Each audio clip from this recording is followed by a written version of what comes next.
Greg Ruffner on the Contact Center KPI Podcast. Today we have Eric Sims, CX Cowboy at Leading Edge Connections, and we are going to be talking customer retention and churn.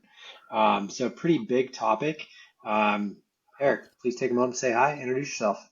Hey, man, yeah, you said my name, so nice to meet you. Thanks for having me on the show. I'm excited to kind of kick around some different ideas with you, but this is obviously a topic that's near and dear to us. It should be to anybody in the contact center business, but I know with our brand specifically, we're constantly communicating about this with ourselves and our clients. So interested to have the conversation, and hopefully some of the stuff we talk about is really helpful for some other people too. Yeah. So I want to make sure we, when I think of customer retention and churn in a contact center world, if we're like maybe a BPO, right? We have our clients that we're trying to retain and decrease the churn, and then they're utilizing our resources to help retain customers and decrease churn. So just for the purpose of our conversation, do you think those two should be delineated, or are they essentially going to be the same, just so we can make sure to focus on one area? Yeah, so I think historically, when you look at BPO and then like a traditional contact center, and the kind of chain of things that go, like you got the end user customer, and then the BPO's customer is the other company. One of the things that we did when we started our company, John and I have a partner in the business, John. We talked long and heavy about this because working in the industry for about 18 years, there was a major disconnect. And it's all started with the financial model and the contracting in the BPO space. And what was happening was some of the language, KPI and criteria and conditioning on pay were counterintuitive for executing CX or customer service or even sales in that point, the way the customer or the client would, right? Because sometimes conflict of interest, maybe. Yeah, it would almost be a conflict of interest. Like if I do it this way, it benefits him, but it doesn't benefit us. If I do it this way, it benefits us, but it doesn't benefit him. And really, what happened in the middle of all that is the customer is the loser in the deal. Like the end user customer, the front end customer, whether it's a B2B or B2C like type of customer, they're the ones that are suffering, right? Because instead of both parties working together to say, what's the best solution for the end user? Because at the end of the day, if the end user is happy, if the customer out in the field is happy, then everyone should be winning because that's the goal, right? That's where the revenue is coming from. So I think for the purpose of talk today, I try to kind of wrangle it in and say I would challenge people to step back from their current positioning and look at this and say, are we treating both those channels those people the same way? Are the things that we're doing aligning the same way so that we don't have discontinuity within our own structure? And in the call center space, I make it real simple like this. I always tell people, if you're expecting a supervisor or a team lead to go out and impart something on a front end agent, and then an agent to go out and impart something on a customer that you're not provisioning for them all the way through, you're asking for a really large leap for someone in that chain. So the messaging and the goals have to be aligned first and foremost, in my opinion. So I love that because we don't want any almost like contradiction. I don't know if conflict of interest is the right word. I'm sure we'll come up with the right way to describe that after we stop the recording. But ultimately making sure there's alignment all the way down to really what's best for the customer is what's best for the agent, which is what's best for the company. And so if you look at it through that lens, then I think, everything starts to kind of form some cohesion. What are some of the things, and again, for our purposes today, we don't dive into all of them, but let's maybe pick like one or two things that you look at and go like at a high level, at a business level. So I don't want to get into the tactics of like an agent level, but at a business level, what are some of the big things that a company can do to impact retention and churn? Yeah. So, there's a lot to this quote sauce or whatever, right? So I always try to imagine customer service or CX as like a barbecue, right? So you got to have all the right ingredients, or the meal's not going to be good. Food's not going to be good. Sauce isn't going to be good, right? So you've got to have like the ingredients have to be right. Like, so your agents or your tech has to be friendly to the end user, right? It has to have some type of feel that people can appreciate and enjoy being involved with. You've got to have the right temperature. You can't cook barbecue at the wrong temperature. It turns out bad, right? So in the world of CX, that would be like our response times, right? And those are all over the map. I see that right now, where that in some places that's not as important as it should be, and maybe in other places it's overemphasized. And I think the secret sauce every great barbecue cook has a secret sauce or secret ingredient, right?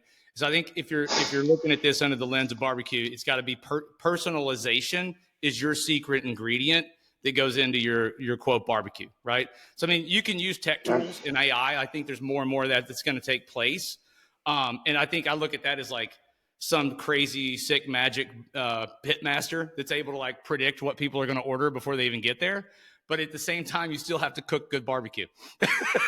Like, it's still going to have to be that kind of thing, and you've got to keep like the calls have to be sweet, and then you've got to look at it and say like, how I say to guys, like, how can you be more helpful than a Swiss Army knife at a camp out, right? Like, how do you do that? Like, and how do we constantly reframe that where that's our goal in the situation? And I think as a high level, if we're doing that, then that bleeds down all the way to the agent who says, okay, same thing. How do I help somebody in the situation they're in?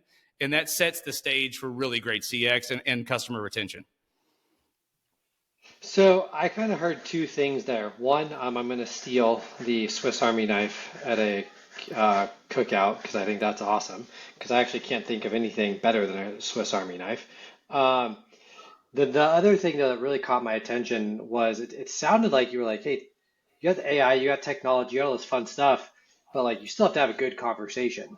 And so it's almost like, let's not forget about the person on the phone and making sure that we're treating that person well. They know how to communicate, almost like some emphasis on maybe some soft skill development that often gets forgotten about.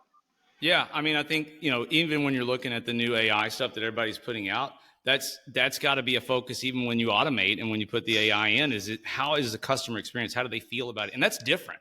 Like that's different all over the map, right? Like not everybody has the same taste and palate for that. And going back to the barbecue example, like there's different styles of barbecue, and your customers may like Tennessee style, Texas style, Florida style, whatever it may be. You need to know that so that you can prepare that for them, and you're serving them what they are really needing and wanting so that they keep coming back. Otherwise, they're going to go somewhere else. Yeah, absolutely. Okay. From like an actual agent perspective, right? If I'm an agent and my goal is to provide amazing customer service, and maybe I'm struggling with that, what's one of maybe the first things you look at to help me maybe improve that as an agent? Yeah, I think so. Like when you look at the positive sides, we got to treat people great, right? Like, and then part of the negative side is like sometimes whether it's management to the agent or agent to the field. And I always go back to like, if there's a problem with an agent, the first thing I'm going to do is look at the ecosystem they're involved in and the environment they're being involved in. And if people are getting treated and swatted at like a mosquito at a cookout, like, that's a problem, right? Like it doesn't make people feel at home. It doesn't make people feel wanted. And so you've got to take and first analyze that. And because if that's bleeding down in the agent's got to get back into a space called, how do I treat people like they need to be treated? And how do we get back to who we are? Right. I think those are I try to keep things real simple when we look at this. Like I sat in a meeting 2 days ago with our team and another team, and I wanted to pull my hair out. And and don't get me wrong, our industry, like if you've been around any time, like we can have data upon data upon data upon tech upon tech and it gets to the point where it's like, we're not getting anything done because we're so busy talking about all this crazy, intense, and intricate, detailed stuff that like we've missed the point of like, hey, did you just go down and ask the guy what's going on in his day today or something that aggravated him and make sure he knows that you care about him and that you here's his expectations for the day and you're glad he came to work? And like, it seems silly, but those fundamental things start there because they set the ecosystem for someone to be successful, for a team to be successful. So Again, keep it simple, stupid type of stuff, right? Like that's where I always try to get people to start. Don't get me wrong. There's more complex problems that can pop up, but again, if you're looking at it, somebody mistreating customers or your scores going down, all of a sudden you've got to look at where that's happening and taking place. It could be happening on an IVR because your IVR is crap, or you've done something stupid. But most of the time, it's typically because of an interaction, lack of an interaction, or delayed interaction, right? Interesting. So again, going back to, go talk to the agent, figure out what's going on with them. Are they having issues? Am I hearing that correctly, right? Like, let's go talk to the person, see what's going on first, and then kind of work our way up from there. Yeah, I mean, I think we all look at reports, right? Like reports come out. We've got reports on reports and then dashboards on those reports and then other dashboards and cool things on those reports. So you can kind of see trending wise what's going on and stuff. But the reality is like, if you're seeing something like that, it's just like if you don't listen to your customer, like at some point you need to poll the people involved and figure out like, is everybody okay? What's going on? And where is the sticking point, right? And because you'll get some great feedback. They're the ones that are interacting, right? Sometimes it's something that the agent is engaging with that's causing frustration because they're not able to do their job adequately like they want to. Sometimes it's something personal. Sometimes it's a technology. But if you're not digging in to find those things out, it just looks like a trend. Interesting. Okay. Let's flip it around. What are some of the things that I don't want to say you shouldn't do, but what are some of the things that you've seen kind of work against companies Yeah. trying to put an emphasis on churn and retention? I'll go back to what we were just talking about, like ignoring what customers say or not even asking them or not listening to them at all, right?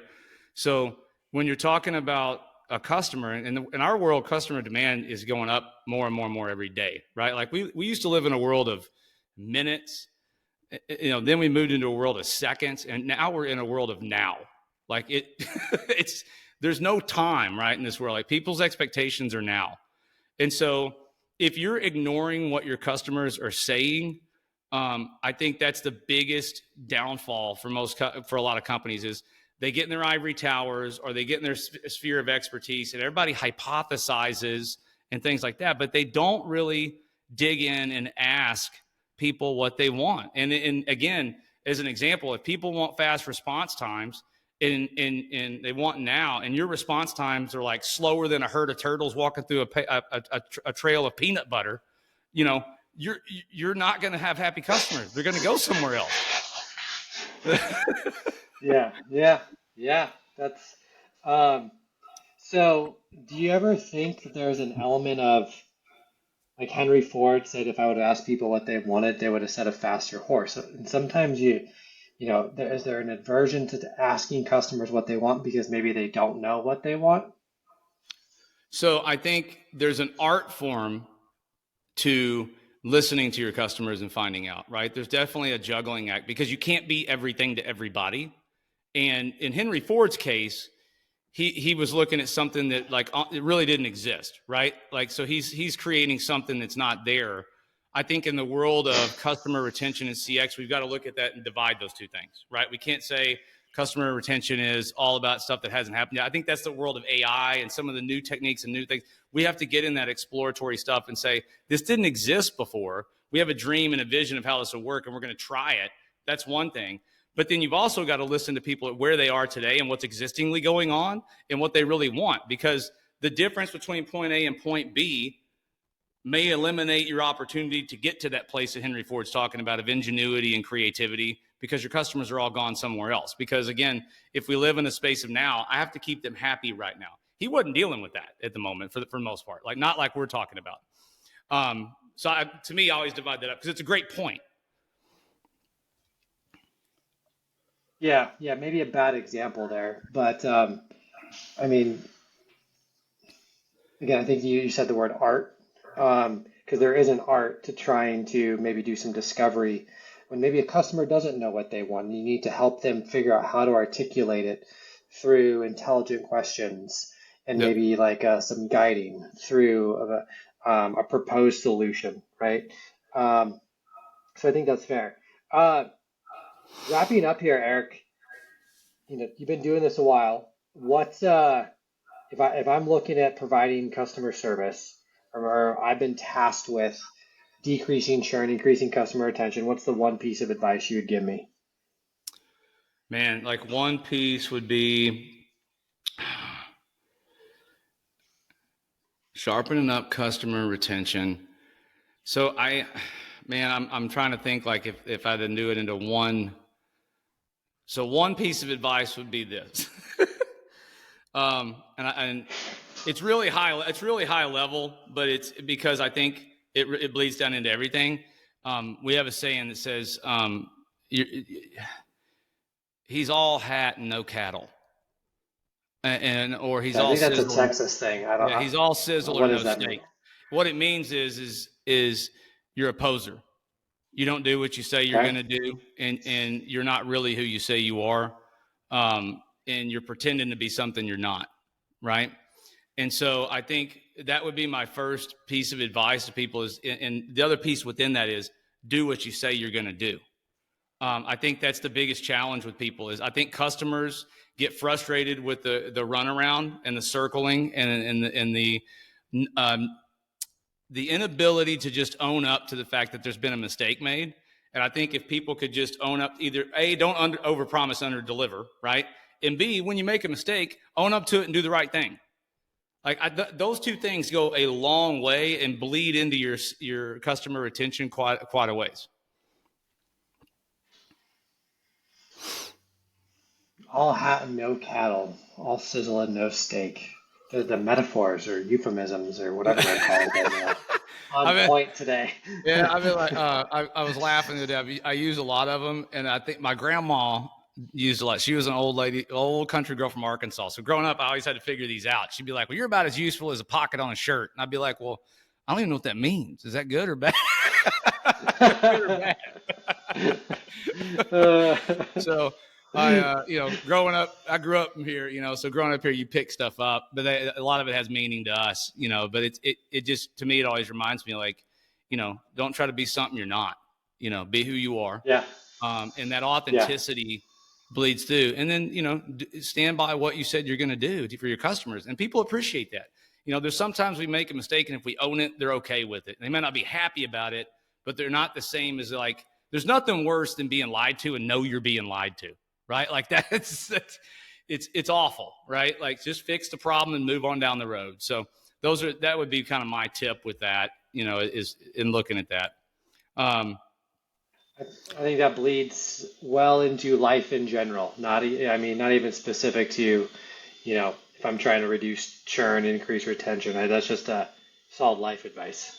But I mean, honesty goes a long way. I mean, I think there's so many examples of companies that messed up and publicly admitted they messed up and it benefited them, as opposed to the companies that try to hide mistakes, put up legalese, run PR campaigns. Everybody's like, nope, see right through that. Like, nope, you guys messed up. Like, just come out and own it and fix it.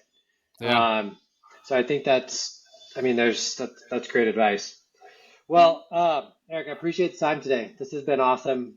I really do appreciate it. I think I'm going to steal the turtles walking through peanut butter. Definitely going to steal that one. I'm glad I could entertain. And the Swiss Army knife at a barbecue. That was good. I've got a whole bunch of them. If you ever need new ones, just send me an email. I'll shoot you a list. Okay. That's awesome. Any final words, Eric? No, I appreciate you having me on the show. I think there's no more important topic right now than this when it comes to customer retention. I mean, it's always easier to keep a customer than go try to get a new customer. New customer acquisition is really difficult, really expensive, and ultimately limited. And if you're losing people and burning bridges, it's not going to be too long till you got other problems. So I'm glad you guys are promoting information like this, and we can share tips and tricks and things like that may help other people keep from doing that. Yeah, absolutely. We would agree. 100% agree with that. Well, thank you for your time, Eric. Pleasure. And appreciate you sharing your wisdom with everybody. Have a great day. You too.